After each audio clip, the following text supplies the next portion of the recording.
Alright, ladies and gentlemen, we're back again, right back into the saddle with another battle this here Roulette week, and this game was probably the longest game that I had during the stream, and probably the closest as well. It came pretty down to the wire, and as you can see, lots of a mishmash going on. I got Concalda and Jirachi as OU things, and then a bunch of like NU stuff. I think Slowking's RU, I'm not quite sure, but it was a nice balance, a nice mix, and yeah, we might as well jump into it. We've got Concalda, which is a banded Concalda, my Sontarun as my lead, and this thing is powerful. This thing is freaking damn powerful, and it could have been more powerful had Militic burnt me with his Scald, and I'm not actually quite sure why the Militic went for the Scald on the first turn, because there's the potential, it is such a high potential for it to get the burn. It says it's 30%, but we all know it's far greater, obviously, and had that burn happened, I think that I might have been able to take this thing out, because looking at how much the banded superpower stock does,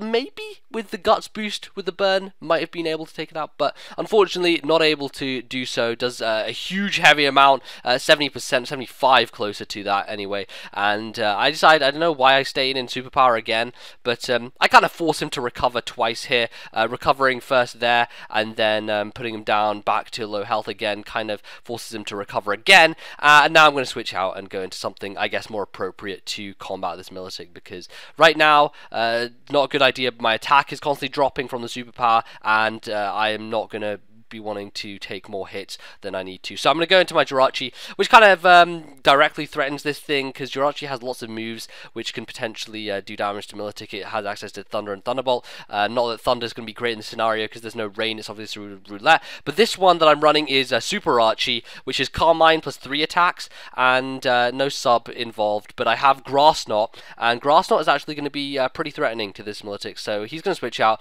go into Steelix, I guess, perhaps predicting me to be the physical Jirachi set, so, you know, the Iron Head Body Slam one, which Steelix can deal with perfectly. Unfortunately for him, because I'm Calm Mind, this means I'm going to do a hefty amount of damage to him with the Grass Knot. I actually have Hidden Power Fire, but I was reticent to actually reveal the fact that I had HP Fire at this point. I wanted to go for the Grass Knot knowing that it would do a heavy amount, and also knowing that even if I did go for the Hidden Power Fire, I wouldn't be able to one-shot him because Sturdy would be in effect. So, instead, he's going to be able to Dragon Tail me out after living the Grass Knot nicely, and goes into Floatal. Floatal actually works pretty well for me here because of the fact that it threatens Steelix out, and I also have a nice ace up the sleeve with this set. I've used it a couple of times before, but this really does work in this game. You're going to see why in a second. So, go for the Waterfall, and sends in War Turtle, which is obviously Violite, and it's going to take hardly any damage from it thanks to the resistance, but at this point I'm going to reveal the Switcheroo. Now, you're kind of wondering, what the hell can Floatal Switcheroo around, because it can't be choice banded, because otherwise it would have to switch and then Switcheroo. I'm in fact running a Flame Orb Floatal. Now, if you didn't know, Floatal gets access to an ability known as Water Veil. Water Veil essentially prevents your Pokemon from ever being burned, which means that in Floatal's case, I can hold a Flame Orb, not be burned, kind of hide my item, hide behind the guise of perhaps being a Scarf set or anything like that, and then, you know, whip out a Switcheroo, smack the War Turtle with it, give it a Flame Orb, take away its Eviolite, which is perhaps the most important thing about that scenario, is getting rid of the Eviolite on the War Turtle. Not only that, having the Eviolite available for later on, so that I can Switcheroo perhaps the Militic, get rid of its leftovers, and give it a useless item in return. So, what kind of happens there is I go to Jirachi as he decides to yawn, and I'm not really wanting to be staying in and taking these yawns. I'm going to keep switching around to kind of get around the fact that he's trying to put me to sleep constantly, and Slowking comes in. At this point I'm thinking, okay, he's probably going to switch, and so I think I double switch once more,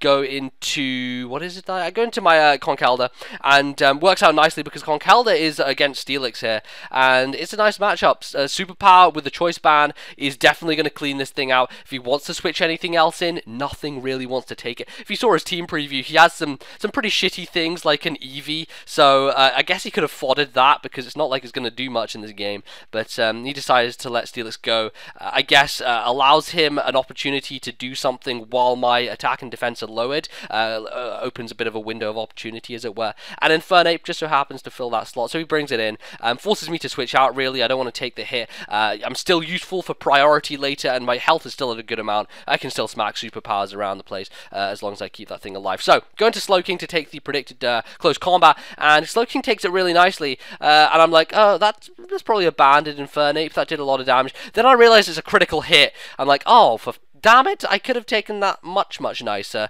Slowking would have been at a much healthier amount of HP, would have been able to threaten this Infernape quite nicely, but unfortunately, doesn't happen to be the case. He's not running a choiced Infernape, he's in fact running some kind of weird set, maybe Expert Belt perhaps, that could be a possibility because there's no Life Orb recoil, or he could even be sashed, who knows at this point, we don't know, because it is a roulette, many things can happen. So, I go for the Scald as he switches, or U-turns perhaps to the Military. Would have been a better idea to slack off, but it's not like it's a huge deal in Slowking's case, because thanks to Regenerator, Slowking can kind of recover passively just by switching out regardless. So I guess it was a nice thing to go for with the Scald, either being able to hit the Infernape staying in, or to get a burn on something that decides to come in afterwards, but doesn't happen. I guess it actually works out nicer because it means that Militech doesn't get the Marvel Scale boost, allows me to potentially threaten it with Conkeldurr later, you know, when if burn isn't present, so that's good, I guess, in that aspect, if you're thinking it from that angle.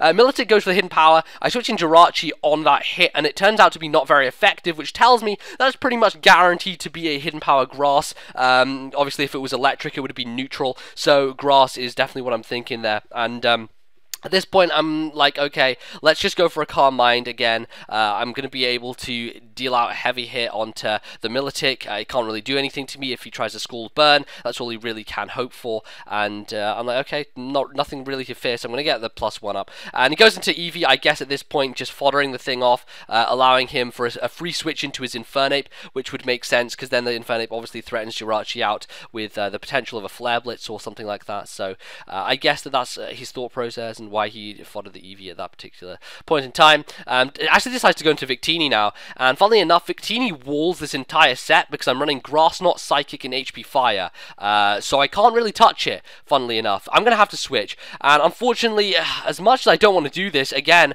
like last time, Mantike had to die, this time, Smidgeot is going to have to die, and no, Smidgeot isn't going to live a V-Create. I'm sorry if you had delusions that maybe some incredible feat was going to happen, but this is a Pidgeot versus a Victini. It's never going to go my way, honestly. It just really isn't. So, unfortunate Smidgeot dies. I would have liked it to do something in this game, but that's how the cookie crumbles, I suppose. In any case, I'm going to be able to go into Charizard here. My Charizard is in fact Scarfed, and this is really built for a Sun team. It has Solar Beam, which kind of blows.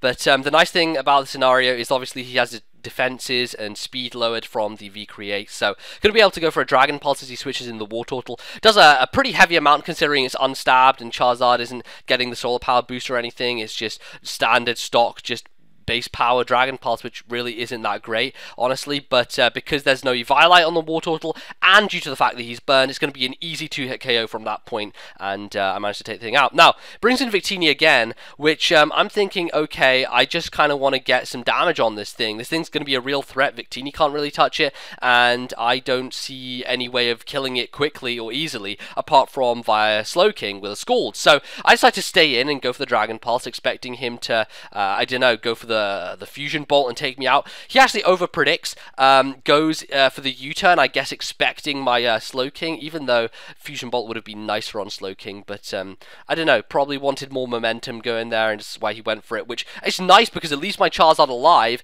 and allows me to deal a nice little chunk to the Victini with the Dragon Pulse, which I'm not complaining about whatsoever. Now that Militech comes back in, I'm going to go into my my Jirachi again. Seems to be the perfect switch in every time, and at this point, every time that he's had Militech in against Jirachi, he switched as I've calm-minded. So, in this occasion, knowing that he's most likely going to want to take advantage of that again, I'm going to go for the Psychic on the switch instead of calm-minding, allowing me to hit the Infernape as it comes in, and unfortunately, ladies and gentlemen, as we kind of speculated earlier, this is a Focus Sash Infernape, which is really annoying because I got the prediction right, Psychic happened and it hit it, but that's it. I don't want to switch anything in on this Infernape now. I don't want to bring Slowking in because there's the potential of the U-turn after the fire move, and I just want Slowking at a good amount of health because it's basically my only answer to Victini right now, barring this Floatzel. And even then, Floatzel can't really do much because Victini is scarfed and Fusion Bolt's going to probably kill it. So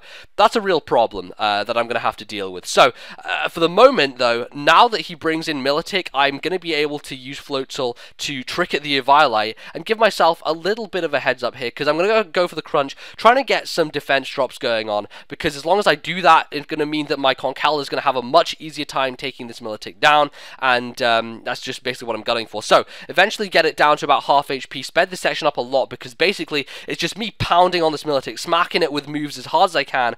I decide to lock myself into payback with Conkeldurr as opposed to any other move. Superpower, obviously I'm going to be lowering my attack constantly, and payback just seemed to work. It just seemed to be the move to go for. So eventually Milotic goes down after a ton of paybacks, after a ton of crunches. I'm just hitting it with every dark move known to man. Lack of stab duly noted, and not doing as much damage as a stabbed hit would, but it's doing enough damage and I kill it. Conkeldurr's at 34 HP. I need to get the thing out. I need to just switch it out of there and help it for later because it can kill this Infernape with a Mach Punch. It has priority and it still has that going for it, so I want to keep it alive. There is no Stealth Rocks. This is a Roulette, so that is a very unlikely scenario. Unfortunately for me, he didn't get them on his team. So go into the Slowking to take the close combat and then double switch. Not double switch, I just use it as a pivot really to get HP back. So I get HP back with Slowking and then go straight into Charizard expecting the U-turn because he would want to do more damage to me, to my Slowking with super effective damage obviously,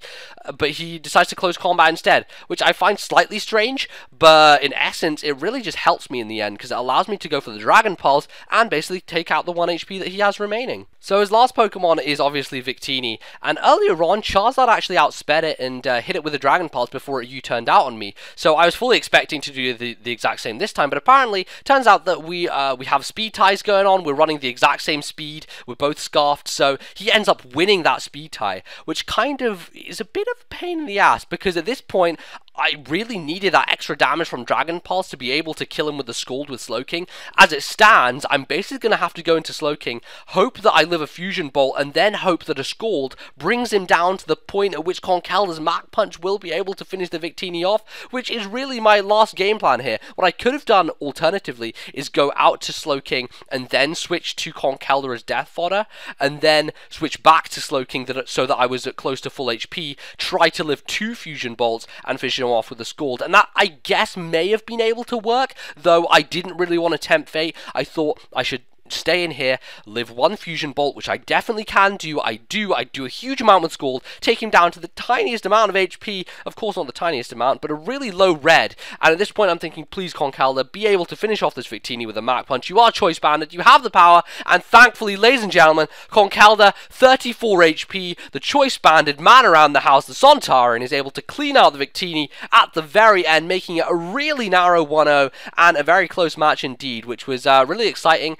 and a lot of fun for me. I really enjoyed that one. So I hope you guys enjoyed this. Do feel free to leave a like if you did. That always helps me out. It makes me feel happy and warm inside, and just helps other people find the video in general. So if you would like to support my channel, it's always a good idea to do that. Otherwise, thank you very much again for watching. I'll see you guys tomorrow with 1 more Roulette, and then on Friday with another game. So I hope you guys are enjoying so far. Obviously, let me know what you think in the comments, and I'll see you guys later.